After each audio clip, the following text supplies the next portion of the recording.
You can hear, you can almost sense, you can feel. You can feel that slowly moving knife edge of passion pouring out of this assemblage here who have gathered to eat hamburgers. Yes, as I stand up here on the stage, I can see lips bespeckled with piccalilli. I can see a touch of ketchup here and there. But I can also see the expectant look of a slowly bubbling pot of farina. Now, for those of you who wondered, listen, you can hear it popping in the back there. One of the first sounds that I remember as a kid, by the way, somebody says, tell a kid story to get the thing started tonight, and I'll do that. How many of you remember the sound of oatmeal, Mother's Oats,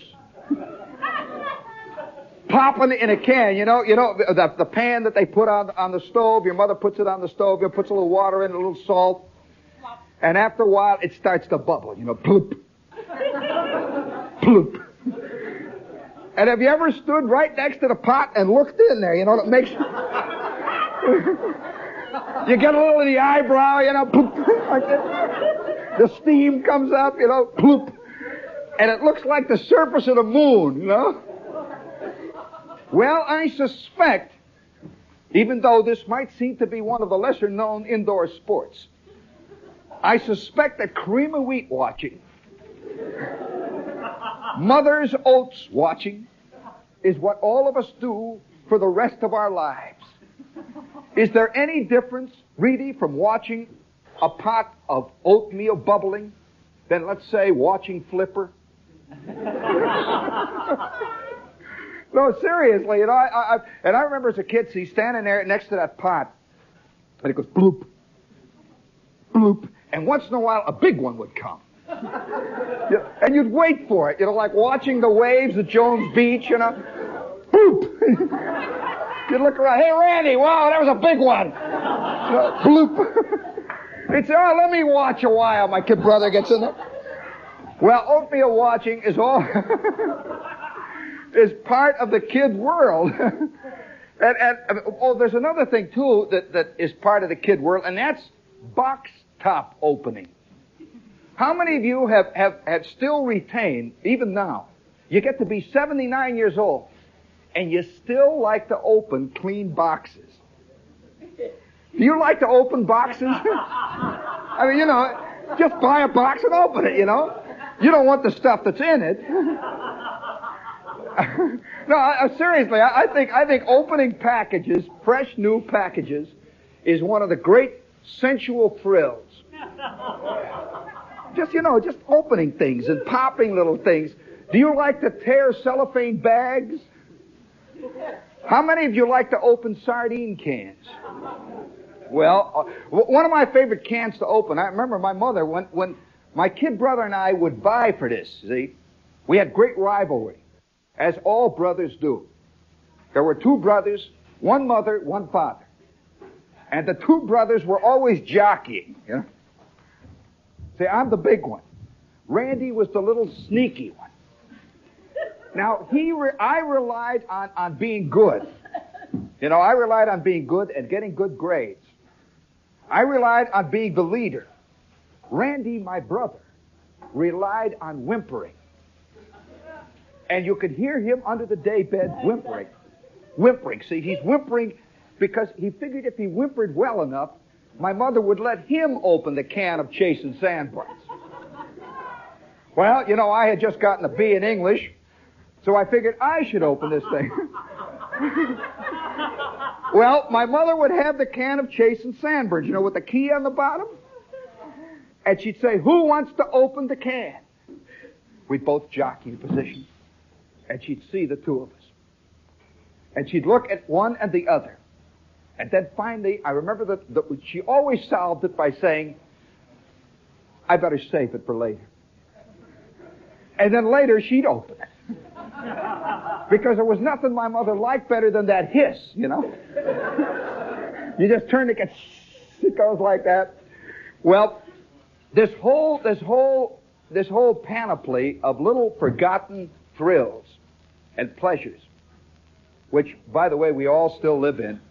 I'll never forget the time my father, speaking of forgotten thrills and pleasures, how many of you get this is a male thing, I guess, I don't know, get a peculiar sense, it's almost sexual, hard to describe it, a peculiar sense of excitement when you sit in or get into a brand new automobile.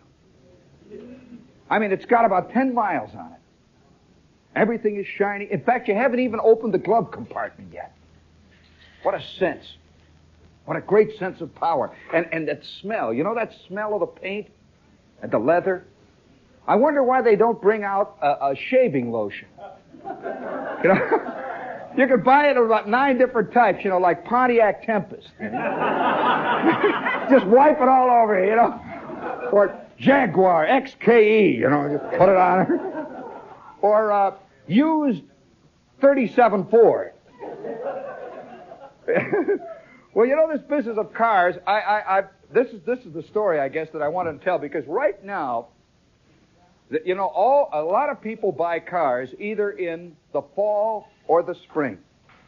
A lot of guys are buying cars right now, and in fact, a friend of mine just got his last night. And I stood and looked at this new car, and I remembered one of the worst things I ever did to my father. How many of you have inside of you, probably these kids are already working on it, how many of you inside of you have a thing that you remember secretly that you did to your mother or your father that you at the time didn't know you were doing, but have since always felt absolutely rotten lousy about? I mean, you know, just kind of rotten. And every once in a while, when you pick up the phone to call your mother, it sort of floats over your head. You know? So, hey, Ma, I about that time I broke that glass when I was 7, Ma. I just, you know that time? Well, my father lived by cars. This is the Midwest, you know. The Midwest, they got nothing but space. And if you don't have a car, you might as well be dead.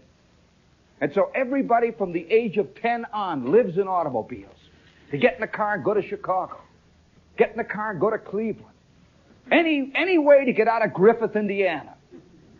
And so, oh yeah, I mean, so they're in that car all the time, and they polish it and they wash it because it represents freedom. It represents to the person who lives in Indiana what the theater represents to the New Yorkers. I mean, if you were to kill all the theater in New York, what would the Brave Benith do, or the Benith Beret, whatever they are? What would all the women's clubs from Westport do? I mean, where would all the ladies from New Jersey go on Wednesday? Well, that's the same thing with the car. Well, my father never in his life owned a new car. Not once. He bought used cars just, you know, he was a used car man. He was born a used car, baptized, you know. And when he saw a car in a showroom window, a big brand new automobile, he'd see it covered with dents. He would see a shadowy outline of how it would look 7 years from now. With a sign on it, you know.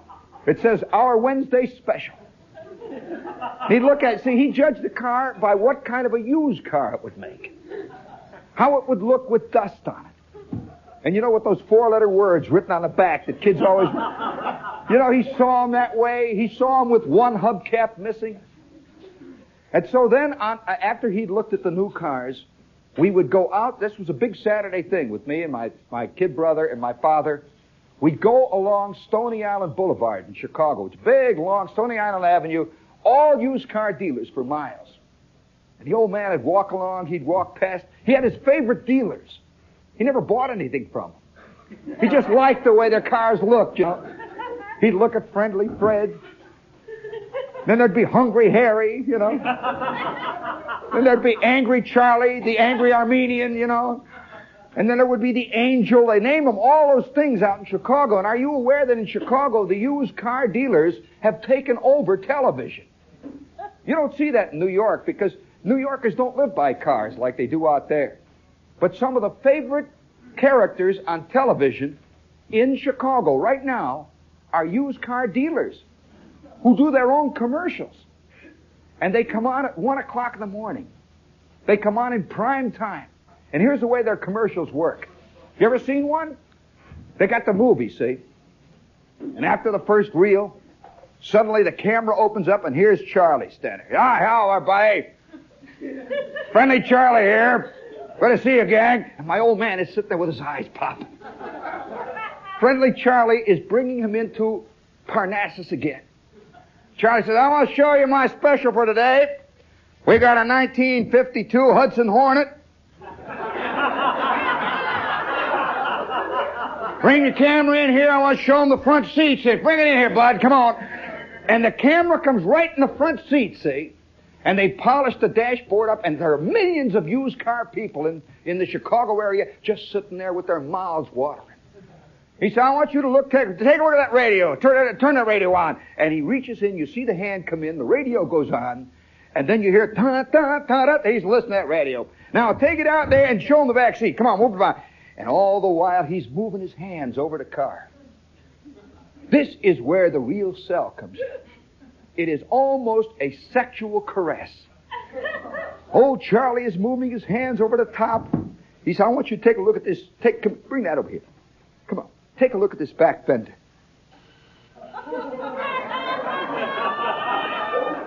Oh, I'll tell you, television is lascivious in Chicago. He's now, wait a minute now, I've saved this for the last. I want you to see the grill.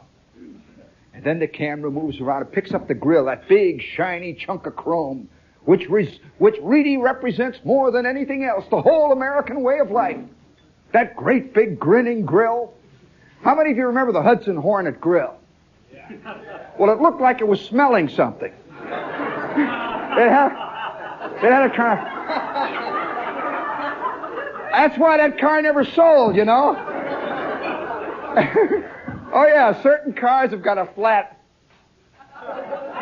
You know, other cars literally grin at you, you know. They've got that sweet look that...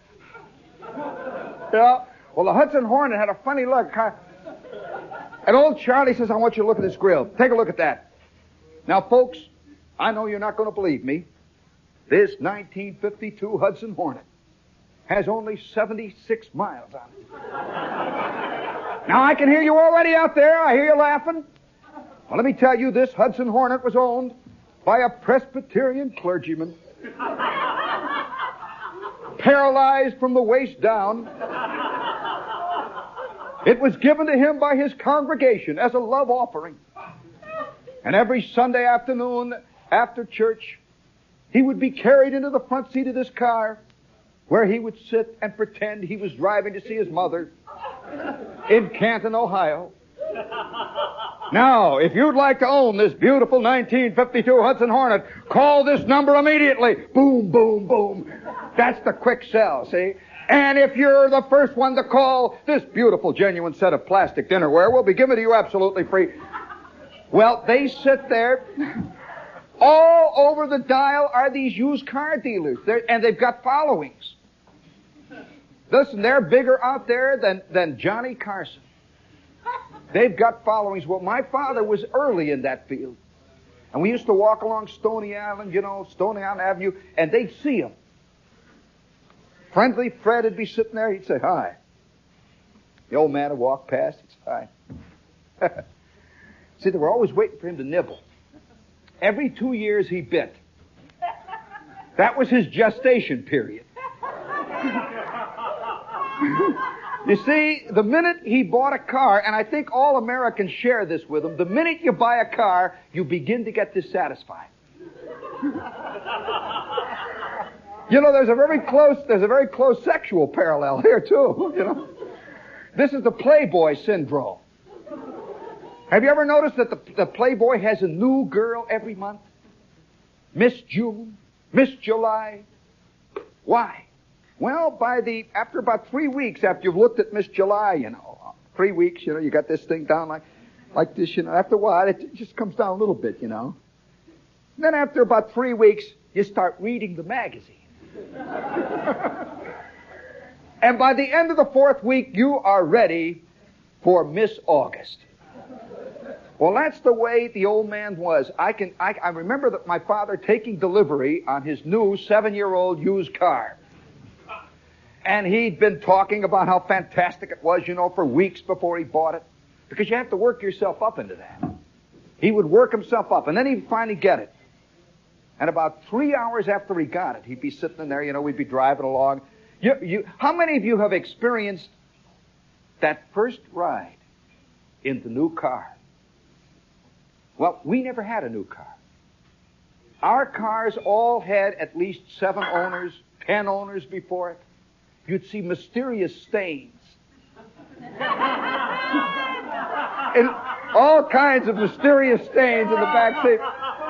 But the old man persists he always called it the new car. It was always the new car. Funny smells in it. And once in a while, when we'd be cleaning the car, washing it, the second week after we got it, we polished it all, we'd get the whole thing with a can of Simon Eyes. How many of you still got Simon Eyes elbow? How many of you have ever tried to put a coat of Simon Eyes on a 7-year-old Graham Page? Which, by the way, was already, right out of the factory, was painted with sandpaper. That faded, And that used to be my job as a kid. After we would get the used car, it was my responsibility as the oldest kid to Simonize this thing. And on Saturday morning, after we got the car, I would get out there and wash the whole thing and start polishing. What a great feeling to see that hood come up. And then as you shine the trunk, your rag begins to go through the paint. Where that red stuff comes through, and you stop and you keep going. And then by night, the old man comes home and he stands there in front of this thing and he looks at it. He says, "Jeannie, that's the most beautiful Simonized job I ever saw." He'd look at it and it's glowing and gleaming. And then he'd say, "Let's go for a ride." We'd all sit in the car. The old man up in the front seat, his Graham Page. I'm sitting behind him. See, as the oldest kid, I got to sit behind the driver. My kid brother is down on the floor in the back seat, whimpering. See, he caught hell about 2 hours before, and he's still, sniffing about it. My mother is sitting in the front seat, and we're going, whistling out. And then the first ray of the sun hits the hood, and the streaks begin to show. My father says, "Hood's a little streaked." And you see it. You say, "Well, guess I had water in the rag." He said, "It's all right. How about some ice cream?" We drive into the drive-in, get the ice cream. The world is beautiful. The sun is in its heavens. And then we drive out of the drive-in with our ice cream. And about maybe 30 miles out, the old man starts to listen. Do you hear anything? That was his hey, do you hear, wait, shh. Do you hear anything? Well, how could you hear anything in a Graham Page, He said, wait, just a minute. This thing's got bad tappets. I'll take it into Frank's Monday morning, he'll fix it up. Already, you see, the discontent was settling in. And by 3 months, the old man, it's just an old car now. He drives it in the garage, slams the door on it. After a year, he doesn't even remember he's got one. And he's already looking at Friendly Fred. He's going past, with that whole thing. So that was this kind of life. He was a used car man. Well, now, you got the scene? I'm a kid. And I bought my first car. A used car. It had 85 owners on it. By the way, how many of you have ever looked under the seat when you buy a used car? Under the front seat where you hardly ever go? Find all kinds of fantastic stuff, Oh, wow, Indian pennies and, oh, man, all kinds of... I'll never forget one guy, a friend of mine, Flick, as a matter of fact, bought a used car for $35, and he took the back seat out to clean it. And there, clamped against the back seat, were 2 sawed-off shotguns. Yeah, I told you about it. It's a true story, man. And I'll tell you, Flick turned green, and there were 10 cops over at his house within 15 minutes, wondering what he'd knocked over. Well, that was the thrill of buying a used car. Well, I'm a kid, see, and I'm 17. This, I guess, was the beginning of the new world. I'm about 17 years old, see, and I got a summer job working at the steel mill. I've just got out of high school, and I know that I'm going to get drafted, you know, this whole bit, you know, I'm going to go to the Army and all that stuff. And I've got a little money. I've been saving my money now for about 2 or 3 years, every cent I've got. And I'm getting a pretty good salary for a kid working in a steel mill. And one night, I'm coming home. I'm walking down this is Holman Street, which is the equivalent of Broadway here in New York, see? And I'm walking down the main street, and I go past Hirschbach's Ford agency. Now, Hirschbach was kind of a Taj Mahal of Hammond. You know how the Ford agency will control the whole town? Old man Hirschbach was in politics. He was the whole bit, you know. And he had this fantastic agency. And he had all these new Fords, convertibles, station wagons, club coupes. And I'd stand there in front of the window, you know, and I'm looking at this club coupe. Brand new one. A beautiful light blue. A kind of eggshell blue. Brand spanking new car. I go in, you know, I walk in there, and this is something nobody in our family has ever done. Gone into a new car agency. Well, I walk in. Look at this. And immediately there's a guy over there, you know, with the thing in the lapel, you know, the carnation. He comes over, he says, what do you think of it, son? I look around.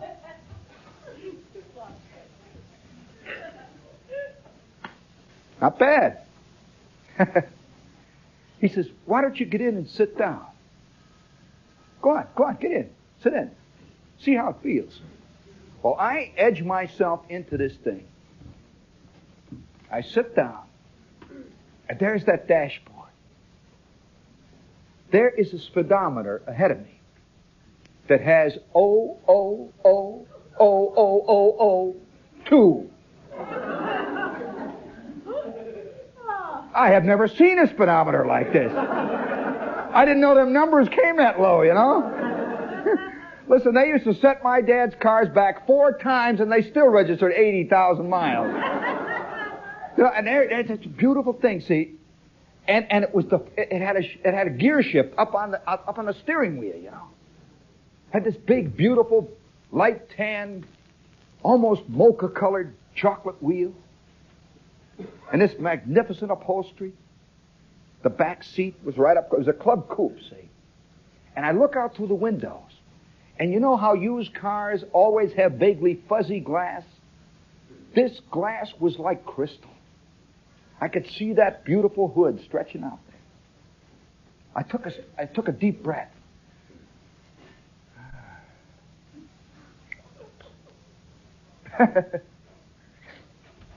Why not? Why not? So I edge myself out of the car, and the salesman, you see, is playing me like a fly fisherman plays a brook trout. He's letting me have the lines. I walk around the back. He says, "Take a look at that trunk. You know, a lot of stuff would fit in there. I'll bet you could even get a folding daybed in there."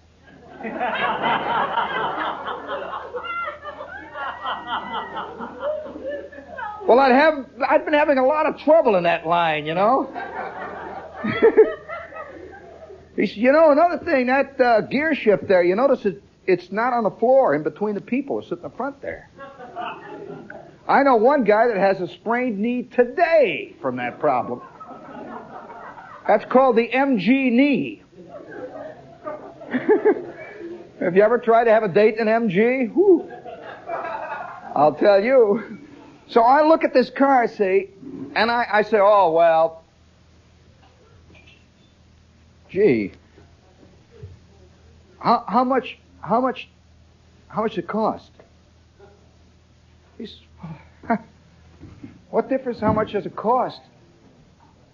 He says, you know, you can get this car for $310 down. I had $440 at home. The $440 was supposed to go to my college education. So I walk around the back of the car. $310. How much is it a month? You can have a car like this. Let's see, how long do you want to take to pay? 18 months, 36 months, 20 years?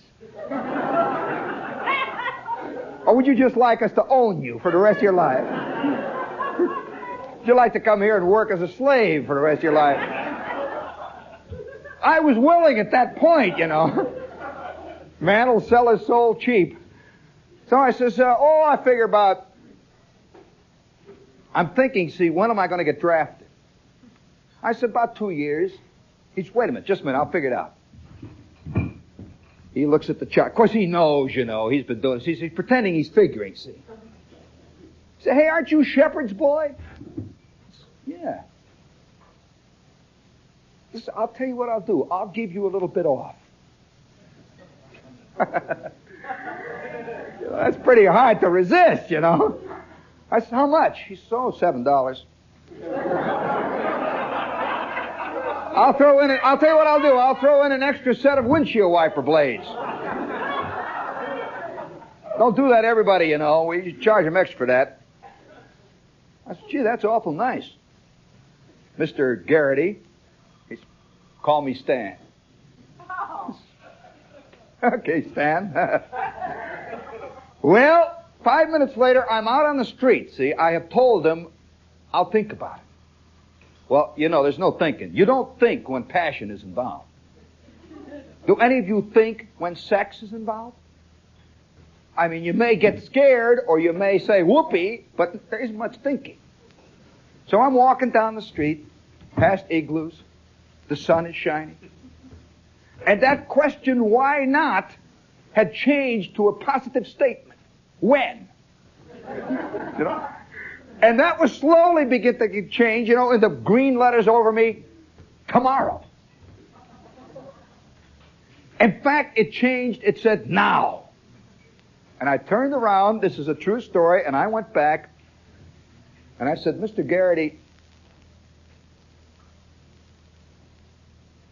can I have this one? He says, why, of course.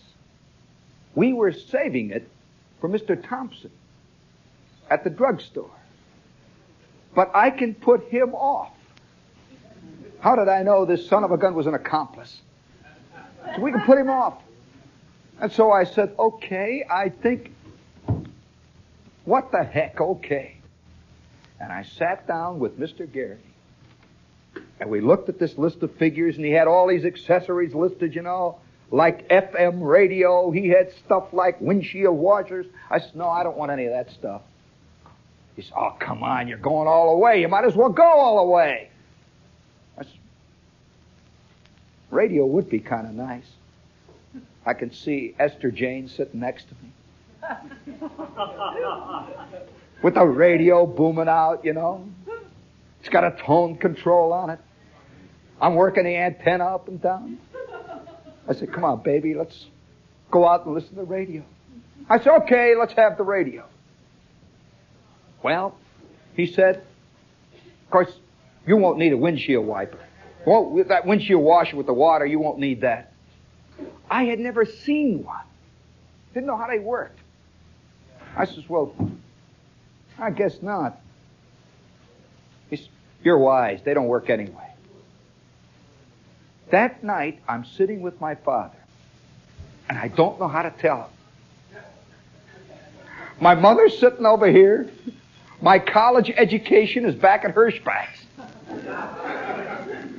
I have put the money down. My kid brother is sitting at the other end of the table. All of us are sitting around there eating the meatloaf, you know. And I am so excited I can hardly stand it. I'm getting a new car and I don't know what to say, how to tell him. I'm so excited. My mother says, what's the matter with you? You got a fever? My old man's reading the sport page. He's sitting back here, you know, the White Sox have dropped another 17 straight. He's just sitting there forever, you know. He's the only guy I knew who could follow the entire American League averages and eat meatloaf at the same time. Red cabbage, he's sitting there. I said, no, I feel fine, Ma. And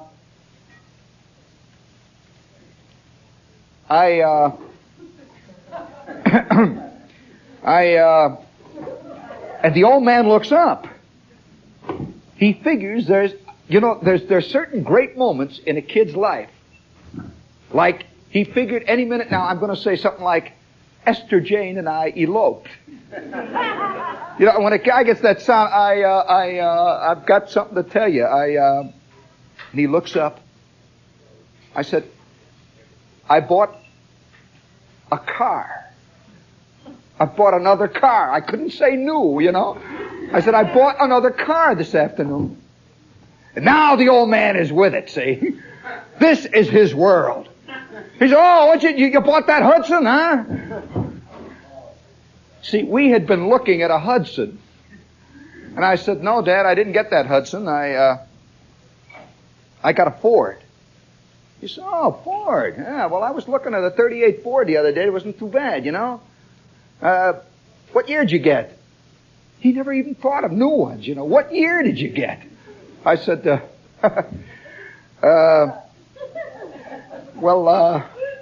next year.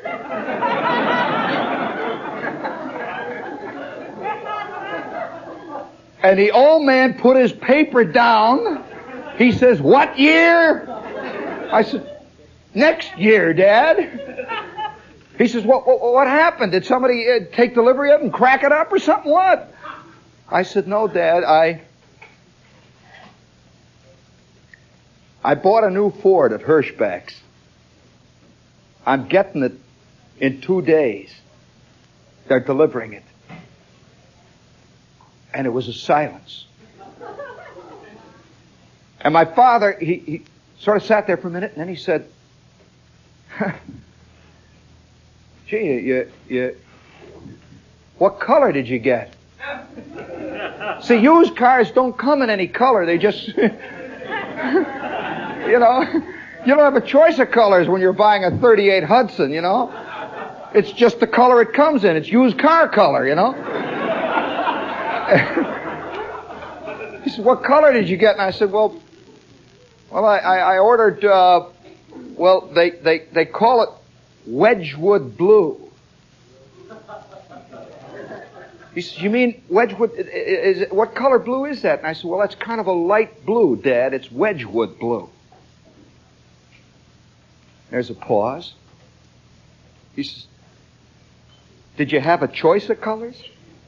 I said, yeah, they had a maroon, they had a light green one, they had a black you could get, they had a white, and they had a terrific gray, Dad. In fact, I saw a gray convertible today with red leather seats. And he's just looking at me. He says, did you give him any money?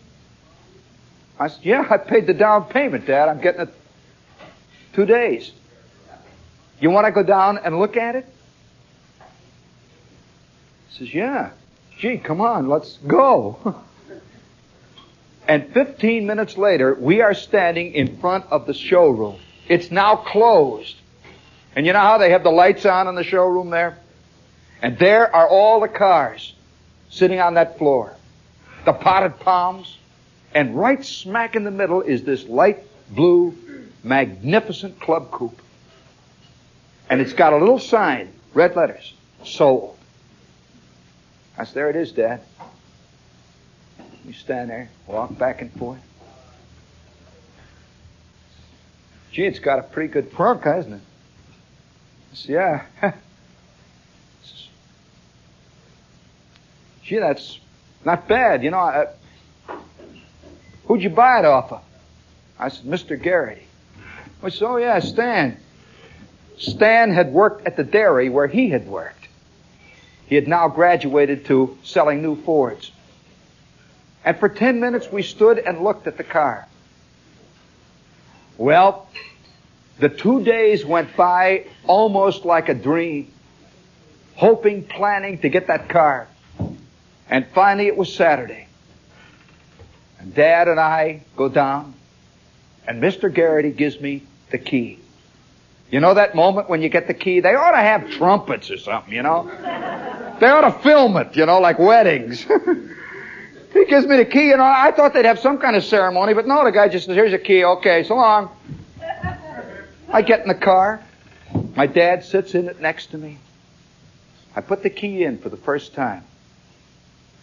I threw the switch, and you know how a new car starts, a little tight, you know, boom. No sound at all.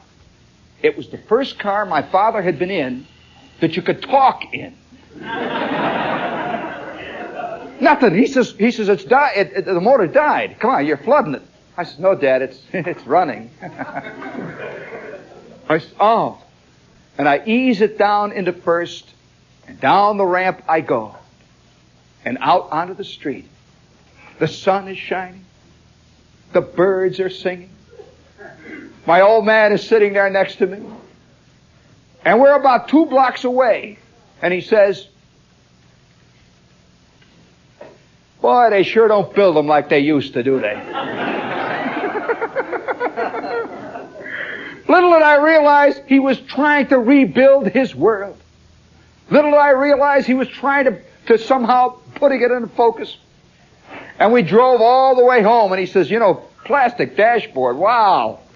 I said, Dad, you know, they clean off real good, you know. And that little speedometer, that mileage indicator is ticking over. 1, 2. I said, hey, Dad, look, it's almost got 3 miles on it now. He said, yeah, 3 miles. He looks over at it. I said, you want to take the wheel, Dad? He says, he'd never driven a car. He had never driven a car that had the gear shift on the steering wheel. Here I am, you know, I'm working this thing. He says, yeah, I kind of like to get in, take a spin with it. So I get out of the side, you know, and he gets into it. And you know, how many of you grew up sitting behind a father who was a magnificent driver? You know? You'd sit there and you'd watch your old man. I used to watch my father shift gears, you know, his arm is hanging out the window, the clutch, and, you know, and I'd watch him. I'd watch him, you know, and I'd watch him signal like this. I even studied how he used to yell out the window, you know.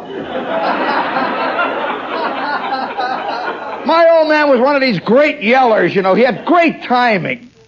He would time his yell so that the car was just far away enough so the guy couldn't get back at him. You know, he was the last, so the guy would cut him off, and he'd just wait. That car would make that swoop around there, and he'd go, wah, wah, wah, and the guy's gone, you know. You could see that head in the car like that. The old man's already made his right turn, and he's made his point, and the audience applauds, you know. Magnificent. What a fantastic vocabulary. My father worked in car yelling. My father worked in traffic obscenity. He worked in that field the way Michelangelo worked in marble. You used to hear him in the bathroom practicing. And he's just hollering, you know. Well, so I get out of the car. He's that kind of a driver, you know. It's got terrific. He had fantastic confidence, you know, great control of the car. He grew up in cars. And so I get out of the car, you know, I walk around. He slides over behind his seat. He sits there behind his wheel. This brand spanking new automobile. Next year's model. The old man sits there. I'm watching him, smelling this fantastic odor, this new car smell. And he's got a hold of the gear shift, see?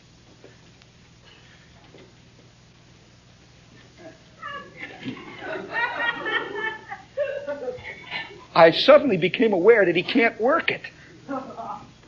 And you hear, he hits a little stiff. I said, Dad, pull it up and down. He says, up and down. Okay. Up. How high does it go? Up, up. I says, no, Dad, easy. Just gently. Use your hand. Just flick it up. Just flick, see. He grabs it, like you grab a gear shift, see. I said, just flick it up and down, Dad. Oomp. I said, now let the clutch out easy, Dad. And we start to go. Gee. It's kind of got a nice pickup.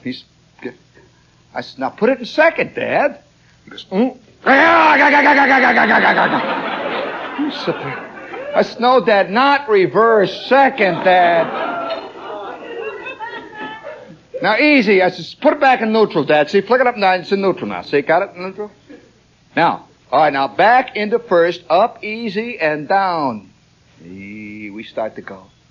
I said, now easy, up into neutral, and it'll go down normally. It'll go down by itself, Dad. Just flick it. Don't grab it with your hand like that. Hold it, and it flicks down, see? He pushes it. I said, now push it forward easily. It goes right to second.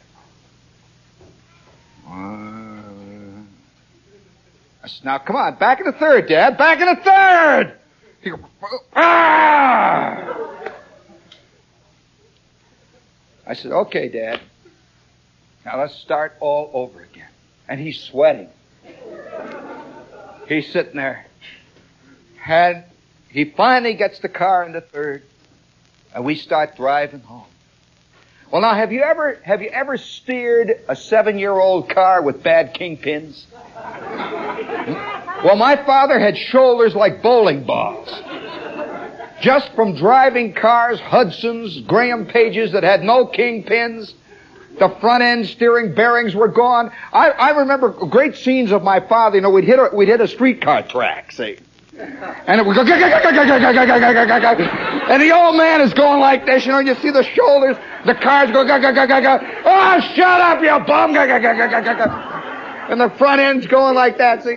Well, he always corrected for that, you see. For years, all of his cars pulled either to the right or the left.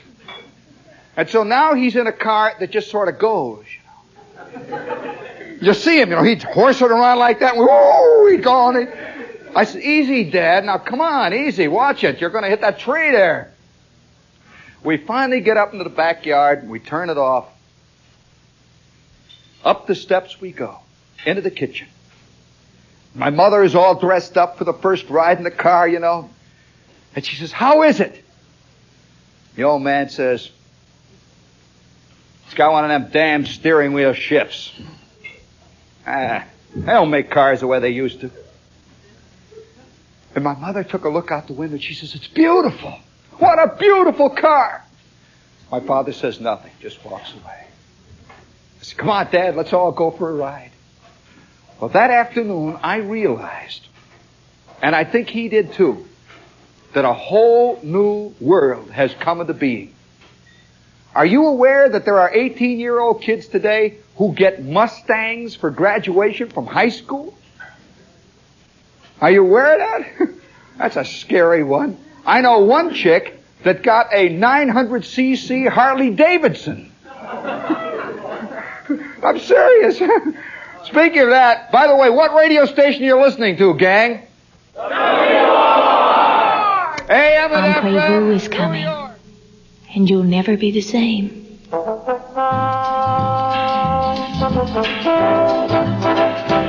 Turn me loose, oh brave-oo. Let me laugh and make love, oh brave-oo. Let me run through the world, flaming popcorn and pearl. I'll make spring an all-year thing. I'm Preview is coming, and you'll never be the same. We'll make spring an all-year thing. Oh, Preview, oh, Preview, oh,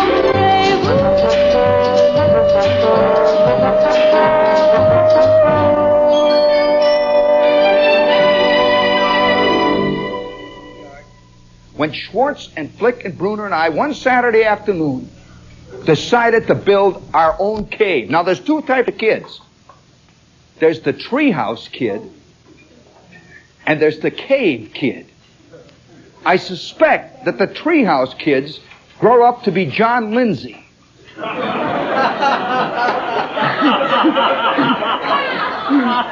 They grow up to be Republicans, you know. Yeah, they vote for Goldwater, and somehow the world is beautiful to them, and they listen to Norman Vincent Peale and all that stuff, you know. Oh, yeah, they're the guys that really believe. They join the Rotary Club, and they shake hands. And they you know, and they wear suits with ties and all that bit, you know, and their wives all wear girdles. They read the Reader's Digest from cover to cover. You know, that's a certain kind of guy, you know. He reads the Herald Trib, you know. Yeah, the very special kind of man. And he's the kind of guy that calls people buddy, you know. And he loves to play golf. There's something about guys that play golf and always in the sunshine. That's the treehouse type. Well, Flick and Bruner and Schwartz and myself never thought once in terms of building a treehouse. By the way, do you know that at FAO Schwartz, they sell nothing but tree houses? You can't even buy a cave there. I mean, those little kids in Westport don't dig holes in the ground to get into, you know. They're up there at the top. You know that you can buy a $900 four-room playhouse at FAO Schwartz with a breezeway, you know. Yeah, it has running water and the whole scene, you know. Well, Schwartz and Bruner and myself and Flick, one Saturday, and it was you know, just a crisp, cool Saturday. This is the cave digging time of the year. You aware of that? Something happens to the mail at this time of the year, the itch. Some guys go out and buy a new car. Other guys try to get a new chick. Some guys quit school at this time of the year. Other guys quit their jobs. Well, Flick and Schwartz and Bruner and myself, in the fall, dug a cave. And it started out small, you know, the vacant lot. We each had our shovel. All homes, by the way, in those days had shovels because they had a thing called the coal bin.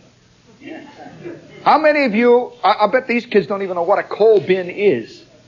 More stuff, kids, happen in coal bins than you will ever guess, I'll tell you. The coal bin was a scary room in the basement. Now, do you know what a basement is, kid? You know, most of the houses today don't even have basements, but under the floor of the old houses, kid, there used to be a big cave where my old man used to throw old tires, and they had old ice boxes down there, and mice and papers, and behind the ice box I would hide Spicy Western. I'll never forget, I had this great collection of Spicy Detective and Spicy Western, you know. And on rainy Saturday afternoons, I would go down and pretend I'm working on my model airplane, see? And I'd be hiding next to the icebox behind the pile of tires, see? And I'm reading Spicy Detective. If you think James Bond made the scene. Holy smokes, they had one called Spicy Western. There was more stuff that happened on quarter horses than you'd ever believe. And I'm sitting there, you know, and my idea of a girl was Esther Jane Albury, who kind of looked like a little, she looked like a little fire plug with feet, you know.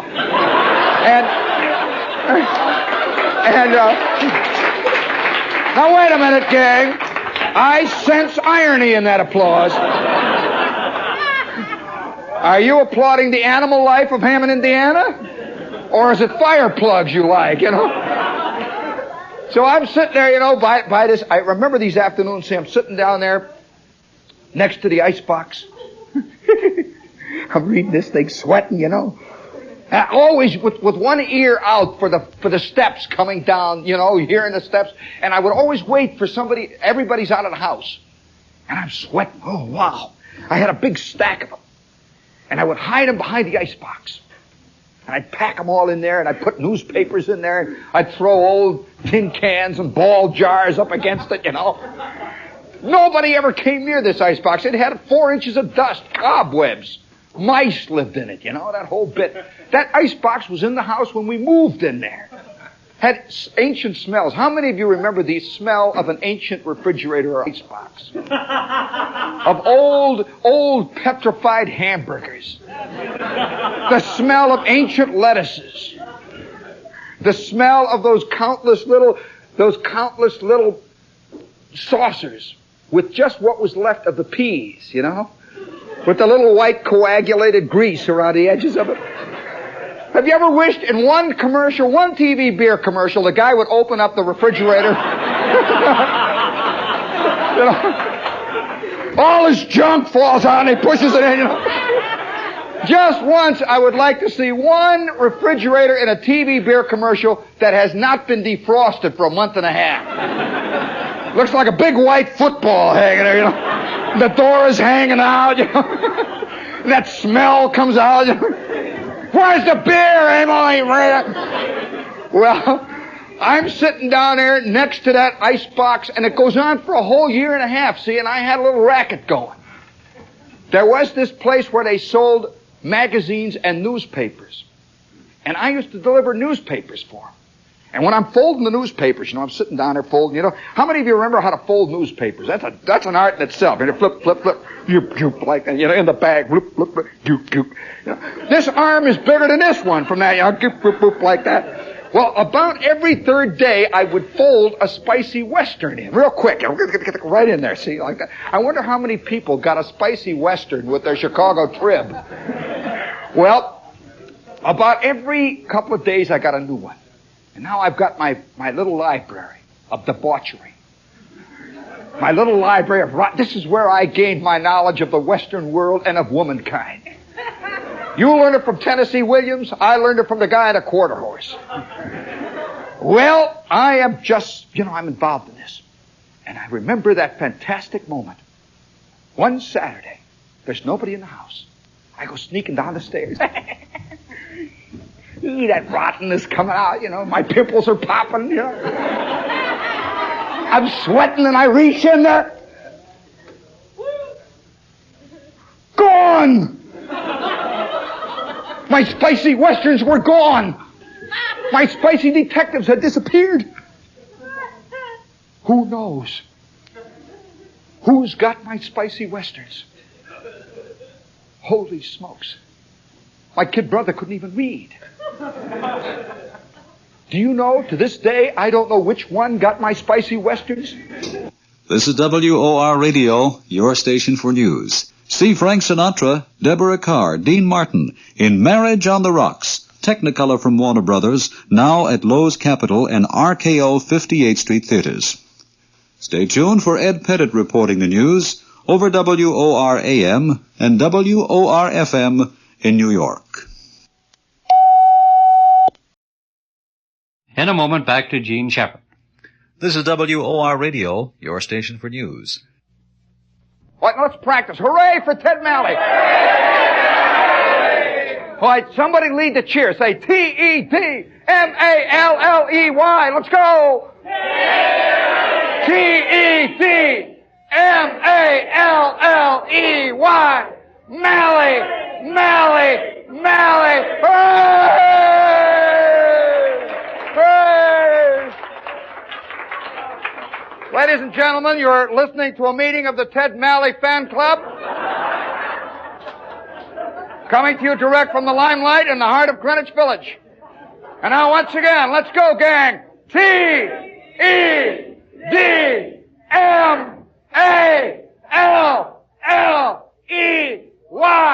Malley, Malley, Malley. Hooray! One of America's great unsung cultural heroes. What Malley does to a newscast, Mozart did to simple musical notes. Oh, wow. All right, gang, you ready to go?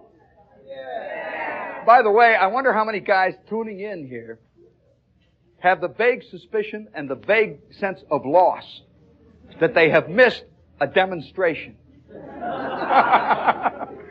Oh, yeah, you know, you realize that certain universities are now giving courses in demonstration. 1 and 2. Oh, yeah, I have a friend over in Newark who's made a tremendous business. He sells machine-made, tailor custom, handwritten signs for demonstrations. And his best-selling model is a simple statement. All it says is, shame. You ought to try carrying that through your office tomorrow morning. Just walk with a shame, you know. I'll tell you another good one is one that simply says, how long? Big question, you know.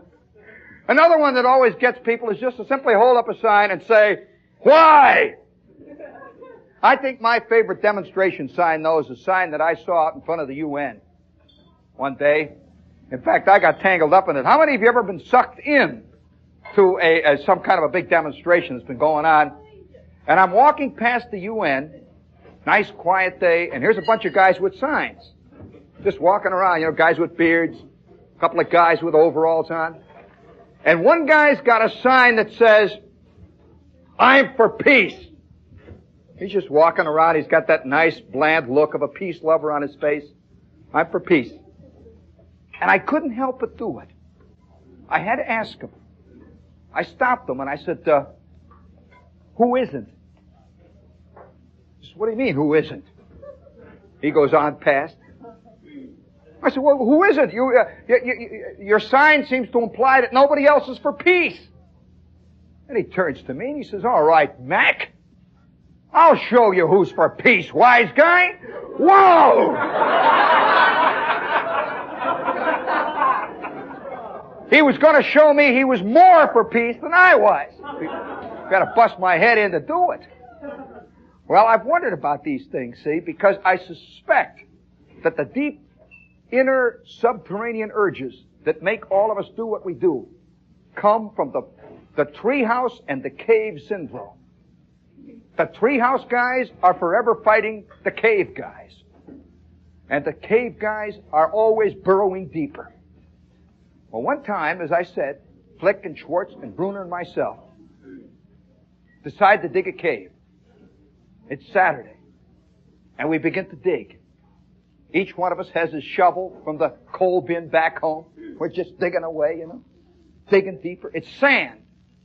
Have you ever dug into real virgin sand? As you dig deeper, the color gets darker and it gets orange. And then you start hitting loam, you know, you get various levels of dark black dirt. Then you hit little rocks. And we're digging deeper and deeper. And now we're up to our waist. And we begin to hit grubs. How many of you know that thrill of knocking down some sand? There's a grub looking at you. You dig deeper and deeper. And now we're up to our heads. And this thing is about, I'd say, 7 feet across. Big square. We've been digging since early morning in a vacant lot. And now it's really getting to look like a cave. You know, you can sit down in the bottom of it and it's kind of warm down there. And you can smell the earth. It smells sweet and wet. You can smell worms. You can smell roots. It's a great smell, you know. And then we start patting it out, you know, making a floor. And we start putting bricks down in it. We lay bricks down the bottom. And then we climb out and we get pieces of corrugated tin and cardboard and lay it over the top. You know, one after the other. Pieces of gunny sack. We start putting dirt on top of that and sod. And all we had now was a passageway that led into the cave. And it's dark inside. Pitch, roaring, sullen black. Well, I had a kerosene lantern that we had in the basement for years. And I tore home and I brought that lantern back. We light it, you know, we're sitting in the cave.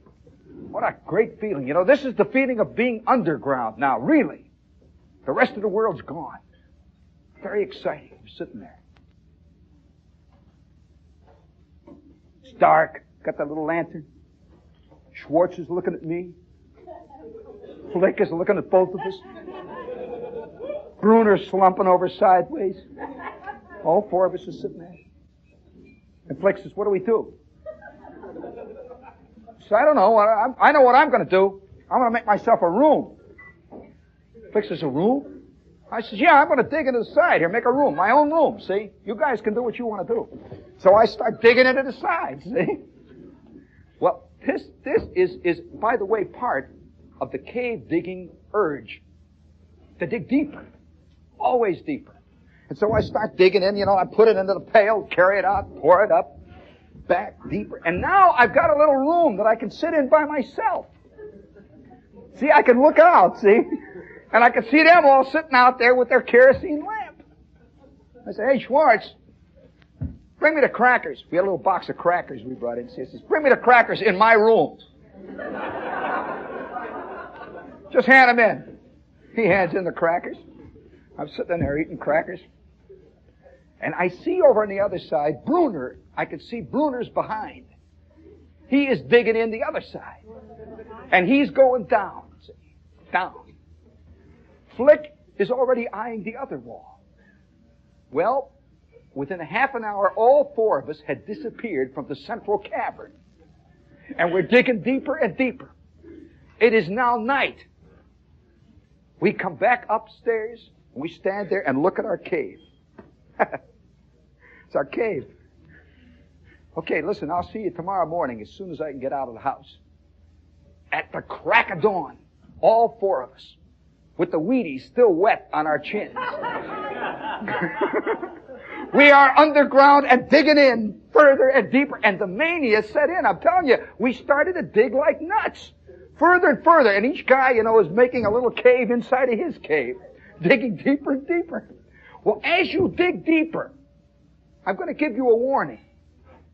There is a moment that you cross, a very crucial moment. It's the moment when you begin to fear your cave.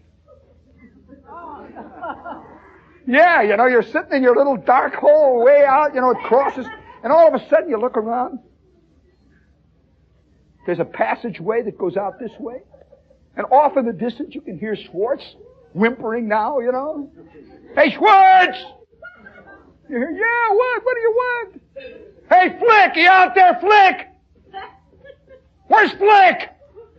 Hey, is Flick out there? Where's Flick? Flick's gone to the John, see? And we sit in our cave for about an hour and holler out at each other. Hey, Bruner! Ain't this great, Bruner? You hear Bruner? Yeah, wow, wee! And our cave is cold and damp and black as the ace of spades. Well, I started to dig further down. Schwartz has got a big L-shaped thing he's got, see. Bruner has just dug like a clam-shaped thing, and he's laying flat out in his, He just digs a little hole, see. Whereas Flick is digging straight down. I'm burrowing in a Z fashion, zigzag. Each guy is doing his own bit. And once in a while I'd come out and I'd look at Schwartz's, say, oh, it's pretty good, Schwartz. I'd look at Flick's. Flick would look at mine, digging deeper and deeper. It is now about 4 o'clock in the afternoon. We have been eating crackers and peanut butter. All morning, see, all afternoon. We're living in our cave. I am digging straight ahead. This is one of the great, scary moments of my whole life. It's black, and already now I'm beginning to feel a little nervous in the cave all the time. Digging. A worm comes out. Here's a rock. Digging, scratching. All of a sudden, the ground ahead of me just collapsed like that. And I saw a sight I'll never forget. All I know is that I let out one yell. Just, I had my flashlight. Right ahead of me is a ball about the size of a basketball of snakes. They go, ah! They come down. I had hit a snake pit or something. This ball of snakes. Out I go, Schwartz, snakes, Bruner! And you never saw anything like 4 kids trying to get out of a cave. I'm telling you, it was like a mob scene in a coal bin. Out we go, and there we were, standing on top of the ground, just like that. Snakes. There were a ball of snakes down there. And Schwartz takes the light and looks down. Get back. Our cave. Let's go back in, Flick. Let's kill him or something. Flick says, oh, not me, Mac. Oh, no. Oh, no. Well, come on, Bruner. If you'll go in with me, I'll go. Bruner says, go ahead. And then Schwartz says, why don't you go? Well, gee whiz. I mean, it's your cave too, you know. And there wasn't one of us who would go near that. Those snakes. Have you ever seen 15 snakes all wrapped in a big ball? Oh, boy. I mean, they may have been garter snakes, but they outnumbered us. I'll tell you, and they looked about the size of baseball bats. You know, eyes are going like that. I couldn't forget it. And so Schwartz says, let's go down the ball field. Come on. I said, yeah, come on, let's go. And we go down to the ball field and start playing ball. Our cave laid out there for 2 days. And finally, we busted it in, smashed it down, jumping on it, having fun. But the real secret was we were scared out of our skulls of the very thing we made. I suspect that's true of our civilization. We have dug this fantastic cave. You know, there was a time when those two Neanderthal men, Og and Charlie. Oh, there had to be a time. You know, a friend of mine is a famous archaeologist, anthropologist, and he says, you know, some of the great moments in history have never been recorded, but they must have happened.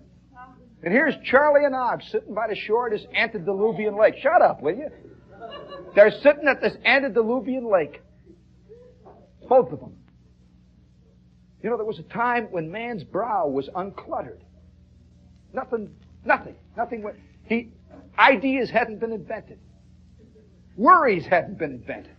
Nothing. They just stood. Og and Charlie, sitting side by side down on their haunches, looking out over that ancient lake. They didn't even have trees yet. There were just clouds and wind blowing.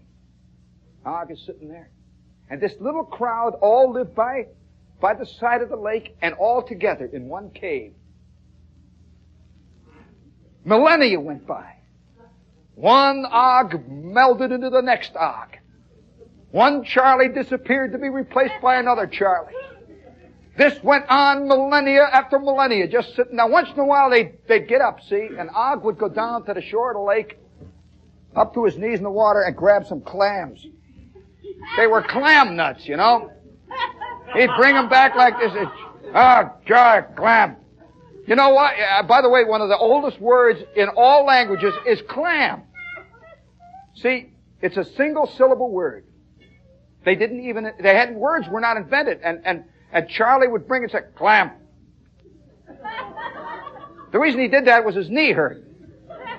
See, and when he would go out, it just involuntarily would come out, clam. And Charlie would take a clam, and they both hit them together.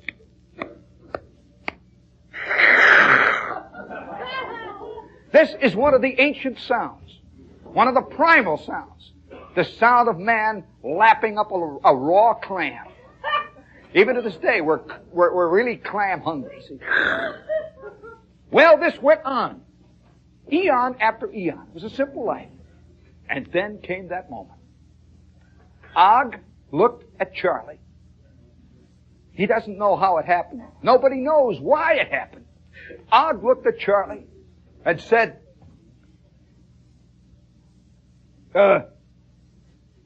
it took them at least 3 months to react to each other in those days. A couple of months go by, and Charlie goes,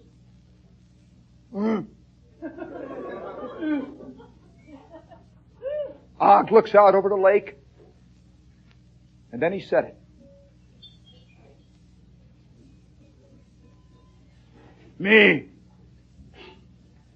Me split.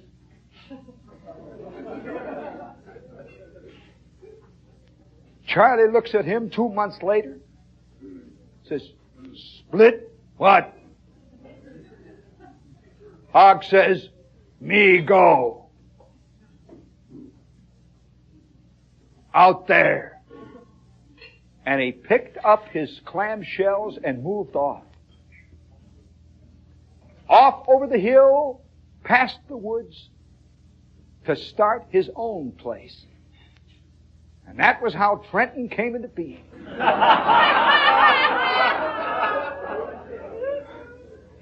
Yes, and that's how it all started, because you see, the minute that Og moved away from Charlie, they had to put a road in between the two.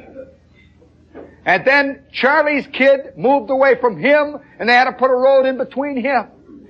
Until eventually, we've got this fantastic thing with 72 billion people, all with roads crisscrossing, the Pennsylvania Turnpike, the Jersey Turnpike, all of us going back and forth, frantically visiting Og, visiting Charlie's son, visiting Og's kid brother. We have built this incredible cave, and now we're all scared of it. Do you ever have that sneaking feeling of fear when you're whipping along the turnpike and you're playing turnpike tag, you know? Guys are whistling past and you're whistling past, you know. It's like, oh, watch this, baby. You sneak in front of them, and all of a sudden that sign comes up that says, pay toll ahead. Pay toll ahead. What a great epitaph. Can you imagine that on somebody's headstone?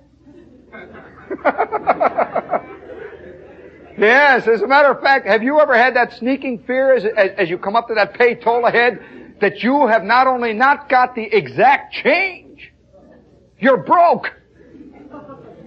Yeah, you know. By the way, wouldn't that be a great scene in a existentialist movie? A scene of heaven. All of a sudden, the hero is hit by a Mack truck. Boom! The chutes open up. Shoo! And there's a great big sign that says, pay toll ahead. And God turns out to be a toll taker. And you arrive and it says exact change lane to the left. And you see this whole crowd going into the exact change lane. And they're throwing their quarters right into the bucket. Have you ever missed one of those buckets? Have you ever had that embarrassing moment when your last quarter, you throw it and it bounces up, down, hits the top of the car, and rolls under? And that red light says stop ahead of you. And there are 8,000 cars stretched out behind you all the way to Harrisburg. And you get out on your hands and knees and crawl under and the horns start blowing. What a great vision of hell. You can't find your quarter. And you know it's there, and you're underneath there. And up there, standing in that great toll pike, that great toll-collecting house of the sky, is God himself. And he says, no change. No change. And down the chute you go to that fiery furnace. Well, there are all kinds of fiery furnaces. And somebody here tonight said, tell an army story. Well, now, all of us know about the army and the world, and it's all connected with that toll pike and that exact change lane. You know, from the very beginning of your life, there are kids that have the exact change. And there's the rest of us who have to break a $20 bill. Or we have $1. And we have to get in that big long line. Oh, this is the truth. And so it is with the army. You know, I think one of the reasons why people like army stories is that they're so close to real life. All of it's stripped away. All the crud is stripped away. You know, all these guys sitting down here with their suits, look at them, they all look alike. But each one has a rank. And you can't tell what it is here. This guy here looks like he could be a major general. He's probably a PFC. Yes, sir. And there's a little short, fat guy with glasses sitting over there who looks like a born corporal. He is a lieutenant colonel. And that's the sneaky thing about civilian life. Everything is all covered up, and you can phony it up. Oh, yeah, as a matter of fact, how many of us have developed the classic cocktail party stance? You know, this thing with the foot out like this, the glass in the hand. Here you are, a born PFC. Your underwear has stamped on its seat the number of a born private. Yes, sir. And you're standing there pretending like you're a captain. You're in the Time Life building. You have stolen an invitation to one of these jazzy cocktail parties, and you're standing there. You know, with that look, that bland look, got your gut pulled in. Your martini's gurgling there, and you sip a little bit. All around you are the rest of the phonies. You see? And you, and of course you think that they're all the real colonels. And you go over to the hors d'oeuvre tray there, you know, and you take one of the little frankfurters, and you take one of the little hors d'oeuvres with the anchovies, you know, and you put it on the plate, you're carrying your drink around, you're standing there, you know. And then you meet this chick. Oh boy, there's nothing like a cocktail party chick in New York. Now I'm talking about the promotional cocktail party. Now most of you, when you think of a cocktail party, you think of Mrs. Simpson having a party in the afternoon. I'm talking about the thing which is the major industry of New York. That's the promotional afternoon cocktail party that's given to promote some unknown product or some big show that's going to open. Nobody ever mentions, incidentally, the product or the show at the party, and it's the same crowd. They just move in a body day after day from one room at the Waldorf to the next room at the Americana. They're just like in lockstep. They move. Their hand permanently in the martini grip, you know? And they've got this yellow complexion that comes from all those hors d'oeuvres, you know, with the little things in it. They walk back and forth like this. And you know, one of the first things that happens when you get in there is you find out that they all know each other. They all do. They all know. And there's always these tall, thin girls with these indeterminate jobs. They're always called in production. There's one right there. They're in production, see? And they're all tall, thin, their hair is all brushed, you know. They look like these chicks out of the Times, you know on the Times, back in the society pages where it always says betrothed. You know? And underneath it says Bernice C.G. DeMolay of Westport, Rhode Island, Westbury, Kentucky, and Palm Beach. How would you like to have 3 addresses? And a father with 4 middle names. And they're always engaged to a lieutenant commander in the Navy who is going to rejoin his father's law firm upon his discharge. Well, these are the chicks you see. And they walk around these cocktail parties, and you're there. How many of you have that terrible urge? You're standing there. And she's standing there. And she's wearing the clothes that you see in Vogue. You wonder whether they do the thing that, you know, all the things that ordinary people do. You know? You just wonder, you know, the little thing goes through, but they're so clean and brushed and everything. You can't imagine them doing anything like that, you know? Just can't. And all the while, you're trying to think, where is it? In these cocktail party rooms, they don't have the ordinary things that are marked male and female or woman and man. You know, you're just standing there and you just keep walking back and forth. You've had 7 martinis. It's the only place you've gone to in weeks where they just give you all the drinks you want. They've got everything there, you know. They've got gin and tonic, and you've tried them all. You've got 9 of them down your belt now. And everything is beginning to move slightly to the left and to the right. And by the way, those girls all look like they should be named Electra. And, you know, they're cool and clean. You look at them, and, you know, you have a feeling that these things are olives. They're human martinis. Very dry. And you get that urge to just reach out and just once let it go, you know, just grab one of them, you know. But there's something inside you that says, no, no, no. And then there's another thing, a little gray furry creature that says, go, man, go. And all the while you stand and discuss Kierkegaard. And so you have modern life. Very hard to detect, one way or the other, which way it's going to flop. Speaking of flops, this is WOR AM and FM New York. Well, the Army, I'm in the Army about 20 minutes. You got the scene? Now, all of us know, we've seen pictures, we've seen movies, we've read books about the Army, but none of the real things that happen in the Army, really the real things, are ever in novels that Norman Mailer writes. They just ain't. No, the daily life of the Army is a very far different thing. And I'm in the Army about 3 days at this point, very confused, terribly, and my shoes hurt because they're new. I've got my uniform on for the first time and it scratches, it's a very funny feeling. And we've been getting shots. We've been getting tests. They've been giving us examinations. And now we're ready. We're armies. We're in the Army now. We're about to be shipped. This is the moment. And the whole barracks is full of guys with new suits, new shoes, big brand new barracks bags. And we're waiting for, by the way, we're waiting for the one mystical thing that the Army has, the orders.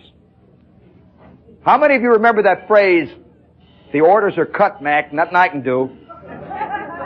You go rushing down to the day room or the orderly room. Why are you sending me here? What's this? Came down from headquarters. The orders are cut. I got nothing to do with it. Have you had the feeling that in your own life, the orders have been cut? Yeah. And they've come down, shut up, will you? And they've come down from some headquarters, and there is no going back. No going back. Well, I'm standing around with a bunch of kids, we're just all 17 years old, 18 years old. We'd never heard of these things, cutting orders, that kind of stuff. We thought when you think of orders, you always think of a captain coming out and saying, attention, all of you are going there, There's something else. So we're all fooling around the barracks waiting. They said, stay in there until your orders come through. We're eating candy bars, being tough. You're in the Army 3 days and you start using words that you only saw written on walls, You'd be surprised how hard they come out at first, You see this corporal, he uses these words, so easy and free. And you'd be surprised the first time you say one of them. Your foot hurts. And it sticks in your mouth. You say, oh, go like that. Yeah. Yeah, gee, I said it, Well, then you say, I'll try it again. You say, let's all go off. You say, you know what I mean? Just sort of fool around, Well, this is an all-purpose universal word that's used in the Army. It's like the universal solvent. It does everything. It salves every problem. It solves every problem. It's a verb. It's an adverb. It's a conjunction. It's a gerund. It's every kind of word, see? In fact, we even used to march in formation making that word. Once in a while when the Air Force was flying over, we'd say, form the word, men! And they'd see it, they'd look down. And you're laughing? Listen, I saw that actually done. These are things you never see in these episodes of combat with Rip Torn. I'll never forget how it started. This second lieutenant of this platoon that I was in, at one point, was part of the Company K, and we are out on a maneuver out in the boondocks down in Florida. And all the time, every 5 minutes, these B-29s would go over, big B-29s.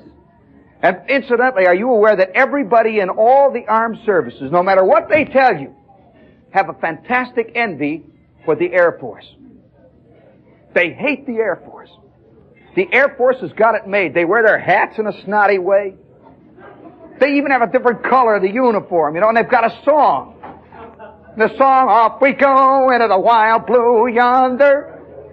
Are you aware that the Signal Corps had a song? They never sang it on the radio. In fact, we never even sang it. We're in the Signal Corps. They had something like, let us go, pick up your pliers and your wire wrench. We'll lay the wire from here to there. So there was no esprit de corps in our outfit. And we are attached to an Air Corps place. You know, we're attached to an Air Corps outfit, and all these hot pilots would watch us go marching past every day. And we had a second lieutenant who had been a washed-out cadet. There is nothing angrier than a guy who didn't make it as a flyer. And so we would go out to lay wire every morning, and these B-29s, these T-33s would go past. And one day we're taking a 5-minute break, and Lieutenant Cherry says, "Hey," he says, "I got an idea." Brrr, you know. He says, "Listen, Gasser, you stand over there." He says, "Edwards, you get behind him. And any of you guys ever go to any football games? You remember when they used to spell U of M out? Well, fellas, we're going to spell out a single word."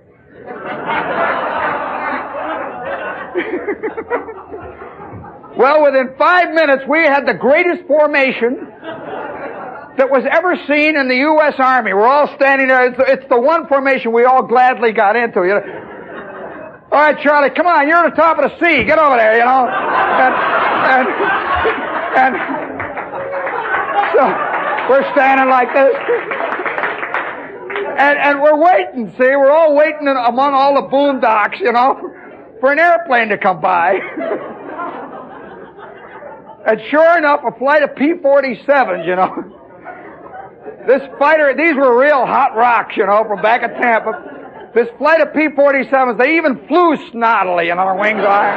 You know, like, you know, "Look at me, man. I'm in it." And they come, wow, and this big V, and we're all standing at attention down there.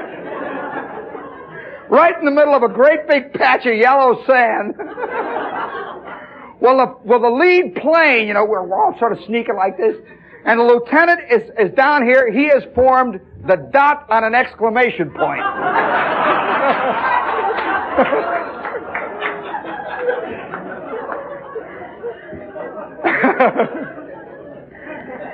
Well, you should have seen that formation. The lead plane goes, and then all of a sudden, and we saw the whole thing sort of peel off. I wonder what they said on their intercom radios. And one by one, they came past and they buzz us. They go, "Wow!"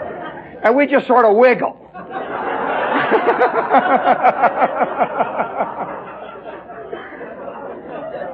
You won't see that, by the way, in combat. Well, I'll tell you, I'm in the Army. Of course, this is all ahead of me by that time. You know, I'm in the Army about 3 days. You got the scene now? I'm still indoctrinated by Don Amici. I still keep thinking of Errol Flynn giving them hell in Burma, you know.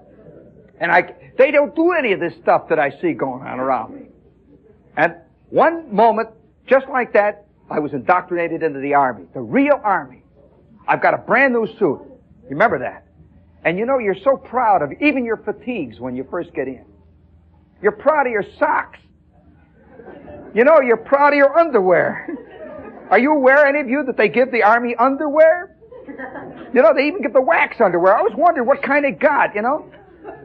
I mean, you know, and we got this underwear, we've got these big T-shirts and everything else under us, and the big shoes and the wool socks. You feel 1.5 feet taller. Real proud, you know, my suit. Got a couple of little things up here. One says U.S., the other's got crossed flags. And then it happened. The PA system in the barracks says, "The following men report to the orderly room on the double, Shepherd, Gasser," and they go down the line. I said, "Okay, I go down." We stand in front of the orderly room, wait. The orderly room, incidentally, is the main office of a company. That's where the captain is. That's where all the hell originates. Whenever you get called down to the orderly room, look out, boy. This is the first time I thought, you know, it was kind of good. They were going to give me something or something. You know, I was going to get a paper or a badge or something. So I stand down there, and out comes this little guy, the first one I'd ever seen. I didn't know it was a historic moment. This type was going to pursue me for 3.5 long years. You know, you don't think in terms of moments where things begin. You know, you're all with people here, each one of you. Can you remember the first instant you met that person? Little realizing what was to follow? This table here's got 19 kids. And they've wound up in the Limelight. Can you imagine them foreseeing that first instant when he's at the library and she's walking along? He says, wow, what a chick, holy smokes. And she's pretending she's ignoring him. And the next thing you know, look at them. Here they are. Well, that's the way life is. And I was about to see one of the hated characters in all of the Army. And you never hear about this guy in these little stories about the Army and the GIs. He comes tearing down out of the orderly room and he's got green glasses on. There's a type in the Army that wears green glasses at night. Yeah, they wear green glasses. You never see their eyes. And they wear their hat pulled down, way down, cocked like this with the back end going up. And they've got their shirts tailored. Real sharp. And they've got sharp pants. And he came tearing out. He says, all right, all six of you, attention. He just looks back and forth. All six of us are standing like this. We have been, 3 days ago, I had visited Miss Snyder at Hammond High, my homeroom teacher. I had told her I'm going in the Army. And she says, come back safe, Gene. And now here I am, it's starting. And he just stands there, looks. He says, all right, all you guys that are in the Army for the first time, I'm a duty corporal. Well, you know, so, you know, we all got our duty to perform. You got your duty, we got ours, you know. I'm a duty corporal, and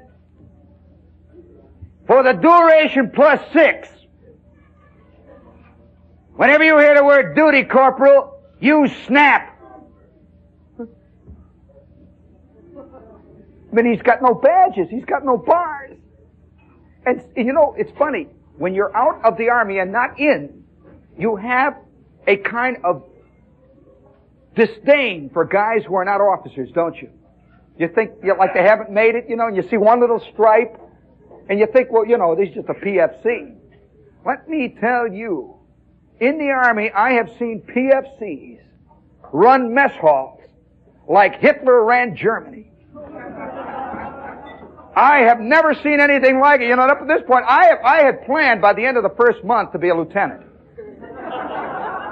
I figured it would take a month. I mean, if I got in a bad outfit and they didn't get my, you know, application, they didn't see me right away, I figured it'd take a month. I figured by the end of 6 months, I'd probably be a captain. And here's this crummy little guy with one stripe, see? And I know he's not a corporal. Well, let me tell you, the duty corporal does not depend on rank. He is the guy that dishes out the you-know-what. And I'm serious, he dishes it out. And I'm standing there in my new suit. He says, all right, you on the end? Me. He says, you go down to the mess hall and ask him where the grease trap is. You, next guy, you go down to the latrine, tell him you want to work on the bowls. He's got plenty of bowls down there, don't worry about it. And one by one we peeled off, you know, and I had no idea what the grease trap is. Now my mother had a grease trap at home. It was this little sieve in the sink.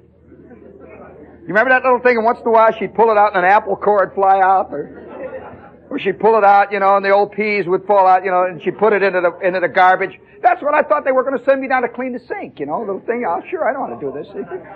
So I said, gee whiz, I sure got a break, you know, I'm going down to get the grease trap, you know. I'm heading to the mess hall, you know, well, you know, I'm in the Army, I'm going to do a duty, see. Well, I arrive in this mess hall, and here is my first mess sergeant. Now, mess sergeants generally look like Wallace Beery. They really do, who's been debauched. All mess sergeants are fat. They have been living off steaks for 20 years. And they even control the officers, seriously, because the officers come around and peek into the mess hall window and hope that the mess sergeant will give them a steak. So here he is, this big slob. I I come walking in, you know, and I'm used to the convention that you see in the movies. Have you noticed that all first sergeants really are basically lovable? I mean, all of you know old Phil Silvers. He's basically lovable. And, you know, I'm ready to, you know, come in and have a couple of little funnies with Wallace Beery here, see? So I come in, I say, Sergeant, the duty corporal just set me down to see about the grease trap. And he took one look at me. He said, okay, so you're it, huh? Go back and get your fatigues, you nut. You can't clean out the grease trap in your ODs. I said, fatigues? Oh, sure, okay, go, fine. I put on my sharp, beautiful green fatigues. I come back, and he says, all right, out to the grease trap. It's out there on the other side and down. Take the top off, and don't come out until you got it cleaned all the way down to the bottom. Well, do you know what a grease trap is, friends? A grease trap is a hole in the ground that is about yay high. It is full of Greeese.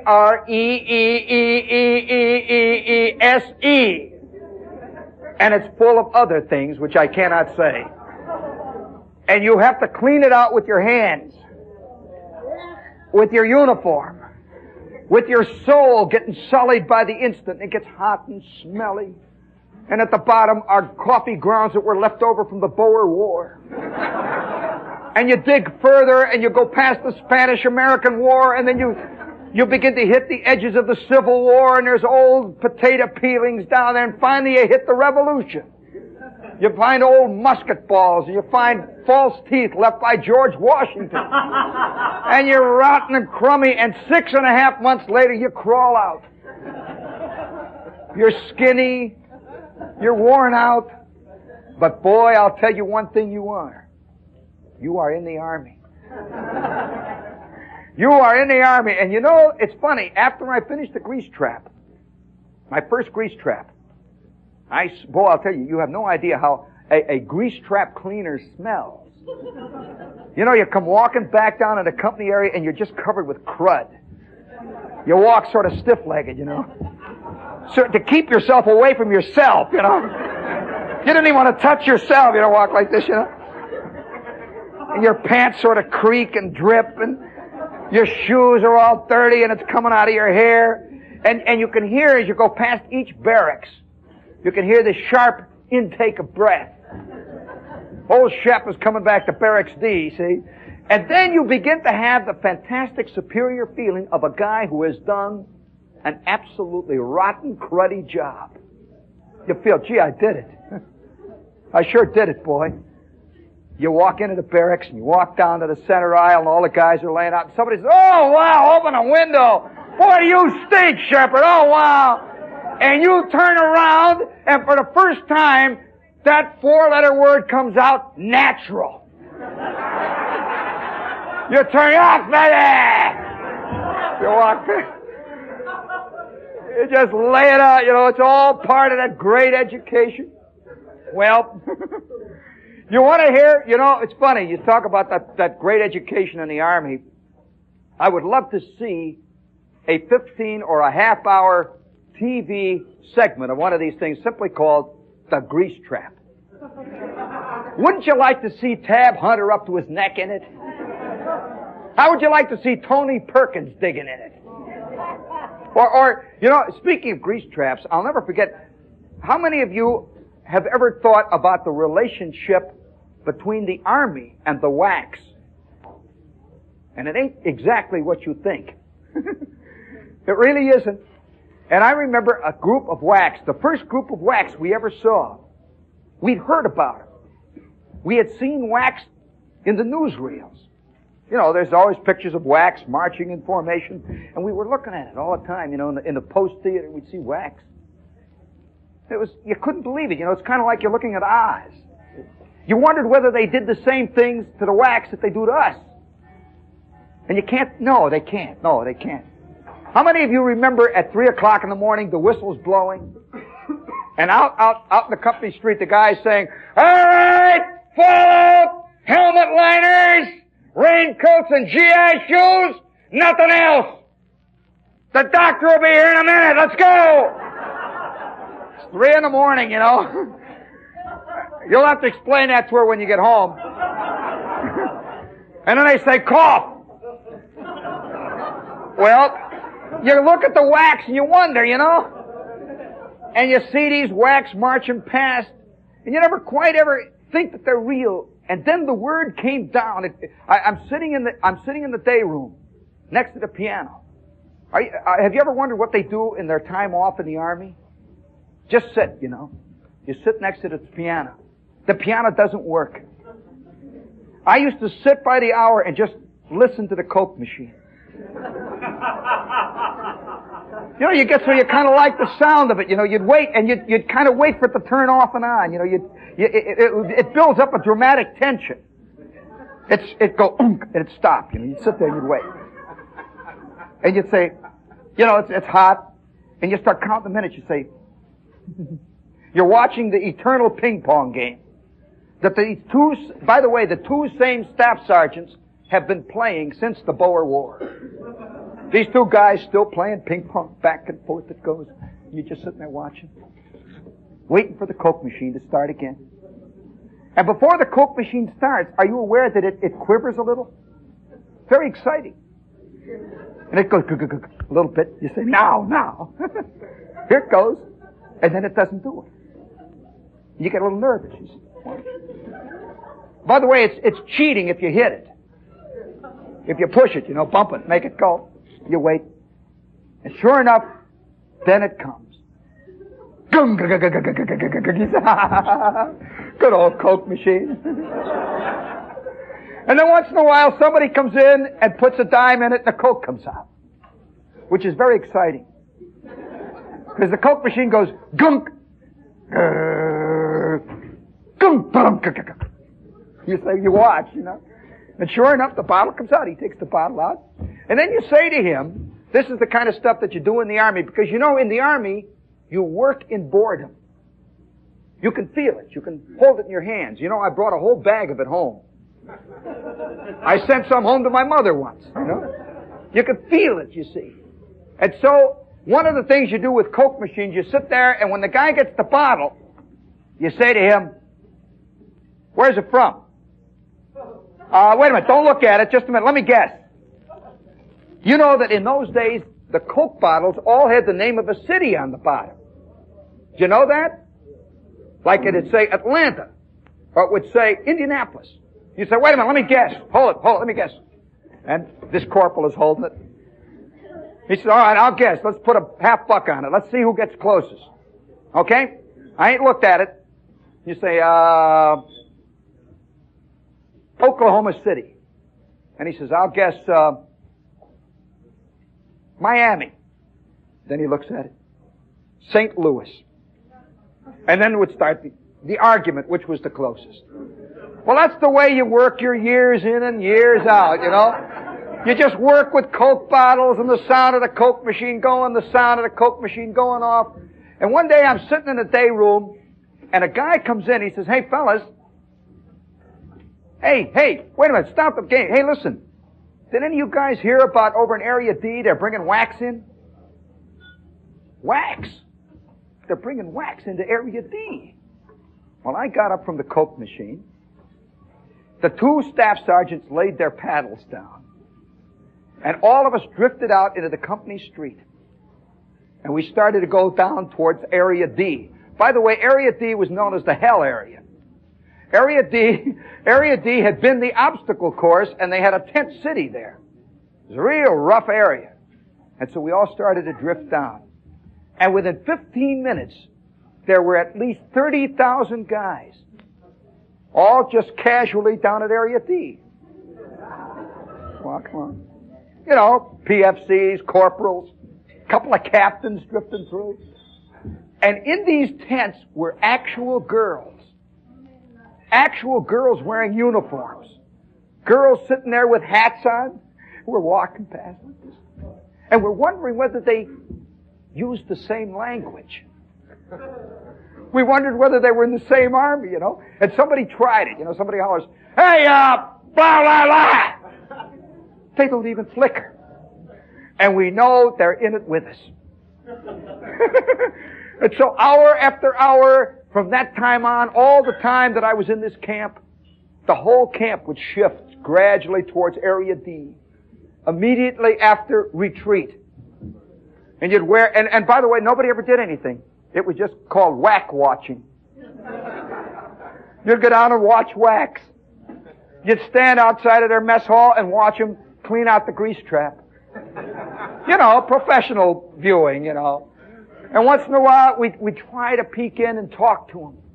But they never talked. We just walked back and forth. And right now, somewhere out in that dark void. This is WOR Radio, your station for news.